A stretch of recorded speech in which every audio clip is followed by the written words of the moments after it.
Hello everyone, this is Shruti and आज हम लोग डिस्कस करेंगे क्लास 12th अकाउंट्स का पार्टनरशिप यूनिट का लास्ट चैप्टर डिसोल्यूशन। डिसोल्यूशन का यहाँ पे देखिए there are two kinds of dissolution. Dissolution का क्या मतलब होता है? किसी भी चीज़ को का फिनिश होना मीन्स किसी भी चीज़ का एंड होना। तो डिसोल्यूशन किन चीज़ों का हो सकता है? डिसोल्यूशन हमारा एक तो पार्टनरशिप का भी हो सकता है और हमारा डिसोल्यूशन पार्टनरशिप फर्म का भी हो सकता है। तो पार्टनरशिप का डिसोल्यूशन का मीनिंग हो गया कि पार्टनरशिप, पुरानी पार्टनरशिप खत्म हुई है, यानी कि उसमें कुछ टर्म्स एंड कंडीशंस चेंज हुए हैं, जैसे कि प्रॉफिट शेयरिंग रेशो चेंज हो रहा है, एडमिशन हो रहा है। बट डिसोल्यूशन ऑफ फर्म का मीनिंग है कि पूरी partnership firm has come to an end और उसके बाद पार्टनरशिप फर्म कंटिन्यू नहीं करेगी। तो यहाँ पे डिसोल्यूशन चैप्टर का मतलब है डिसोल्यूशन ऑफ पार्टनरशिप फर्म की हम बात कर रहे हैं, ठीक है। तो देयर आर नाउ, अब हम बात करेंगे सिचुएशंस या मोड्स ऑफ डिसोल्यूशन की कि किन किन तरीके से फर्म का डिसोल्यूशन होता है। तो दो तरीके से डिसोल्यूशन है, एक तो कोर्ट के इंटरफेरेंस के बिना और एक कोर्ट जब इंटरफेयर करता है तो हम डिस्कस करते हैं जब कोर्ट इंटरफेयर अगर नहीं करता किन किन सिचुएशंस में पार्टनरशिप फर्म डिसॉल्व होती है और कोर्ट इंटरफेयर नहीं करता है। तो एक तो है सेक्शन 40 के अंडर, जो अगर म्यूचुअल एग्रीमेंट हो, मींस अगर पार्टनर्स आपस में अग्री कर रहे हैं कि yes they do not want to continue, वो फर्म को बंद करना चाहते हैं, तो हम उस केस में क्या बोलेंगे कि it is without the interference of court. फिर उसके बाद सेक्शन 41 के अंडर कंपल्सरी डिसोल्यूशन है, जिसमें कि सभी पार्टनर्स या एक को छोड़कर बाकी सभी पार्टनर्स इनसॉल्वेंट हो जाते हैं। इनसॉल्वेंट का मतलब क्या होता है? जैसे कि हमने 11th क्लास में भी किया था, इनसॉल्वेंट का मतलब होता है जब दिवालिया हो जाता है, मतलब पार्टनर्स की फाइनेंशियल कैपेसिटीज़ ख़त्म हो जाती हैं, या अगर उनका बिजनेस इलीगल हो जाता है। अब कोई भी बिजनेस इलीगल कब होगा? जैसे कि मान लीजिए आप कुछ बिजनेस कर रहे हैं और किसी वजह से अब गवर्नमेंट के ऑर्डर्स आ गए हैं कि ये पर्टिकुलर बिजनेस अब इलीगल एक्टिविटीज़ में कंसीडर होगा। तो उस टाइम पे पहले तो हमारा बिजनेस लॉफुल था, बट अब न्यू ऑर्डर्स की वजह से अगर हमारा बिजनेस अनलॉफुल है तो हमारा जो है फर्म डिसॉल्व हो जाएगी। या फिर सेक्शन 42 के अंडर क्या पॉइंट है? On happening of a certain event, जैसे कि या तो कुछ एक पार्टनर इंसॉल्वेंट हो जाए या जिस पर्पस के लिए पार्टनरशिप फर्म बनी थी वो पर्पस कंप्लीट हो जाए। जैसे कि हमने बोला हमें एक रोड कंस्ट्रक्ट करनी थी, हमें एक घर हाउस बनाना था, वो हाउस कंप्लीट हो गया तो हमारा पर्पस कंप्लीट हो गया, तो पार्टनरशिप फर्म डिसॉल्व हो जाएगी। या जितने टाइम के लिए पार्टनरशिप बनी थी, मान लीजिए 1 साल के लिए बनी थी, ज़्यादा टाइम के लिए बनी थी, अगर वो टाइम पूरा हो जाता है तो हमारी पार्टनरशिप फर्म डिसॉल्व हो जाएगी। या सेक्शन 43 के अंडर अगर नोटिस, कोई अगर पार्टनर नोटिस देता है कि yes we want to dissolve the firm, तो भी पार्टनरशिप फर्म जो है डिसॉल्व हो जाएगी। इन सब चीज़ों में कोर्ट की कोई भी इंटरफेरेंस नहीं चाहिए। तो all these conditions are without the interference of court. लेकिन कुछ केसेस में आपको कोर्ट भी ऑर्डर करता है, कोर्ट ऑर्डर पास करता है कि हम लोग को पार्टनरशिप फर्म को डिसॉल्व करना पड़ेगा। जैसे कि जब कोई पार्टनर इनसेन हो जाए, इंसैनिटी मतलब कोई पार्टनर को कुछ मेंटल प्रॉब्लम हो जाए, पार्टनर जो है कोई अनसाउंड माइंड का हो जाए, और अगर उस वजह से कोर्ट आपको ऑर्डर करता है तो आपको अपनी पार्टनरशिप फर्म को डिसॉल्व करना पड़ेगा।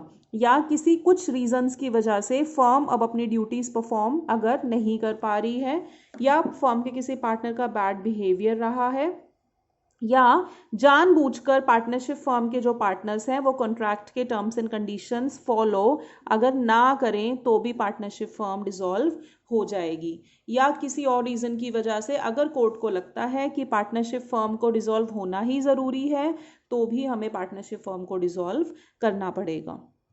अब बात आती है कि डिसोल्यूशन ऑफ पार्टनरशिप क्या होता है और डिसोल्यूशन ऑफ पार्टनरशिप फर्म क्या होता है। तो देखिए, डिसोल्यूशन ऑफ पार्टनरशिप, अगर जहाँ पे फर्म की बात नहीं आ रही, पार्टनरशिप की डिसोल्यूशन में फर्म अपना बिजनेस कंटिन्यू करती है तो फर्म का बिजनेस कंटिन्यू होता है। लेकिन पार्टनरशिप फर्म में अगर पार्टनरशिप फर्म डिसॉल्व होती है तो बिजनेस जो है डिसकंटिन्यू हो जाता है, मतलब बिजनेस जो है फिनिश हो जाता है, उसके बाद वो कंटिन्यू नहीं रहता। उसी तरीके से क्लोजर, तो इसमें अकाउंट्स क्लोज नहीं होते हैं, वो कंटिन्यू करते रहते हैं। और पार्टनरशिप फर्म्स में अकाउंट्स जो हैं क्लोज हो जाते हैं क्योंकि वो आगे कंटिन्यू नहीं करेंगे। अब अकाउंट्स प्रिपेयर कौन से होंगे? पार्टनरशिप में हम लोग प्रिपेयर करते थे, याद करो, रिवैल्यूएशन अकाउंट प्रिपेयर करते थे अगर एडमिशन रिटायरमेंट वगैरह होता था। और इसमें जो हमारा मेन अकाउंट प्रिपेयर होगा पार्टनरशिप फर्म के डिसोल्यूशन में, दैट इज रियलाइजेशन अकाउंट। ठीक है, उसके बाद कोर्ट की इंटरफेरेंस डिसोल्यूशन ऑफ पार्टनरशिप में नहीं होती। डिसोल्यूशन ऑफ पार्टनरशिप फर्म में कोर्ट की इंटरफेरेंस हाँ जी हो जाती है। कोर्ट कैन इंटरफेयर, हमने दो कंडीशंस पढ़ी थी ना अभी कि पार्टनरशिप फर्म की उसमें दो तरीके से मोड्स होते हैं, विदाउट इंटरफेरेंस ऑफ कोर्ट और बाय ऑर्डर ऑफ कोर्ट। तो डिसोल्यूशन ऑफ पार्टनरशिप फर्म का एक मोड होता है जिसमें कि कोर्ट इंटरफेयर करता है, लेकिन डिसोल्यूशन ऑफ पार्टनरशिप में कोर्ट की कोई इंटरफेरेंस नहीं होती है। There is no interference of the court. ठीक है, अब हमारा कॉन्सेप्ट आता है फर्म के डेट एंड प्राइवेट डेट्स का। देखिए, जैसे कि हमने क्या पढ़ा हुआ है, हमने 11th क्लास में भी पढ़ा था कि पार्टनरशिप में जो पार्टनर्स की लाइबिलिटी होती है that is unlimited. Unlimited liability का मीनिंग होता है कि अगर किसी वजह से फर्म के डेट्स हम लोग पे नहीं कर पा रहे तो वो पार्टनर्स की प्राइवेट प्रॉपर्टी में से they can be paid. That means partners की प्राइवेट प्रॉपर्टी को हम बीच में ला सकते हैं अगर हमको पार्टनरशिप फर्म के डेट्स की पेमेंट करनी हो तो बेसिकली फर्म के डेट कौन से डेट होंगे? जो लाइबिलिटी आउटसाइडर के टुवर्ड्स है, किसकी?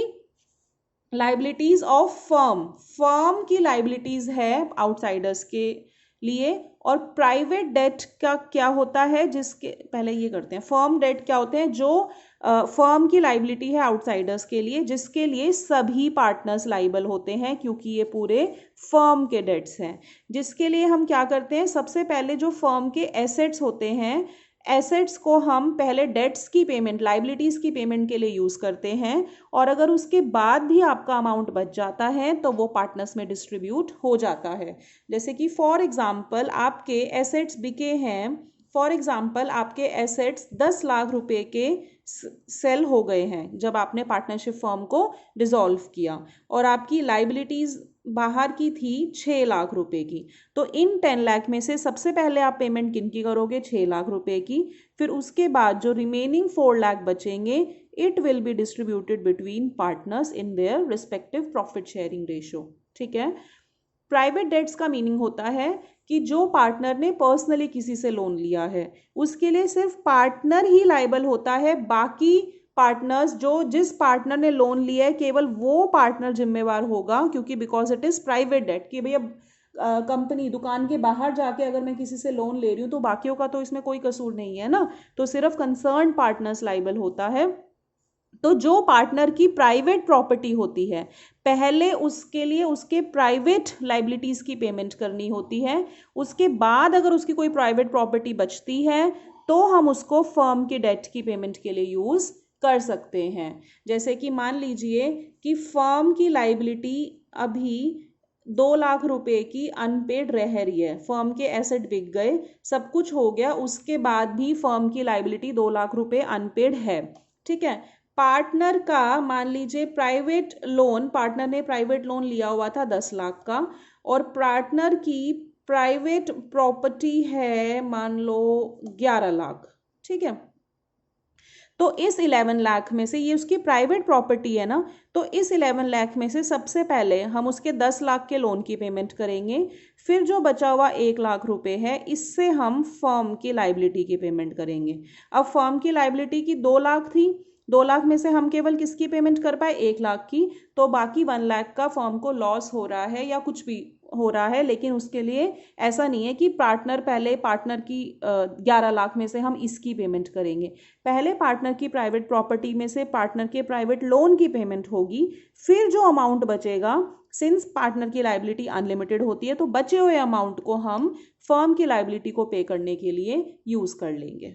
ठीक है, अब हम बात करते हैं कि जब भी पार्टनरशिप फर्म का डिसोल्यूशन होता है तो कौन कौन से अकाउंट्स प्रिपेयर्ड होते हैं।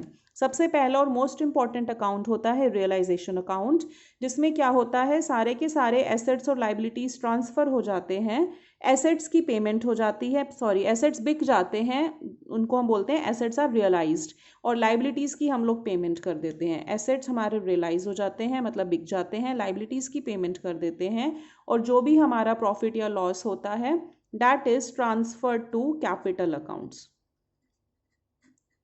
रियलाइजेशन अकाउंट में हम लोग एसेट लाइबिलिटी पहले ट्रांसफ़र करते हैं, फिर उसी अकाउंट में हम एसेट्स को बेचते हैं, लाइबिलिटीज़ की पेमेंट करते हैं, फिर जो हमारा प्रॉफिट या लॉस होता है वो हमारा कैपिटल अकाउंट में ट्रांसफ़र होता है।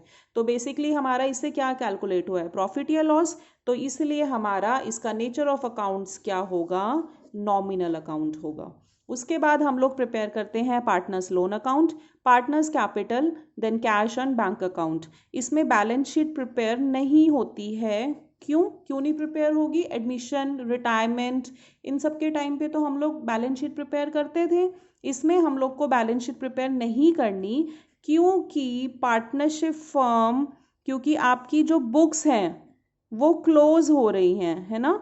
अब क्योंकि पार्टनरशिप फर्म का जो बिजनेस है वो डिसकंटिन्यू हो रहा है, तो बैलेंस शीट तो नहीं बनेगी, क्योंकि अब कोई एसेट लाइबिलिटीज़ बचे ही नहीं ना, क्योंकि आपने एसेट्स को बेच दिया, लाइबिलिटीज़ की पेमेंट कर दी, बिजनेस आपका डिसकंटिन्यू हो रहा है, इसलिए आपकी बैलेंस शीट प्रिपेयर नहीं होगी। उसकी जगह हम लोग क्या प्रिपेयर करेंगे, कैश या बैंक अकाउंट।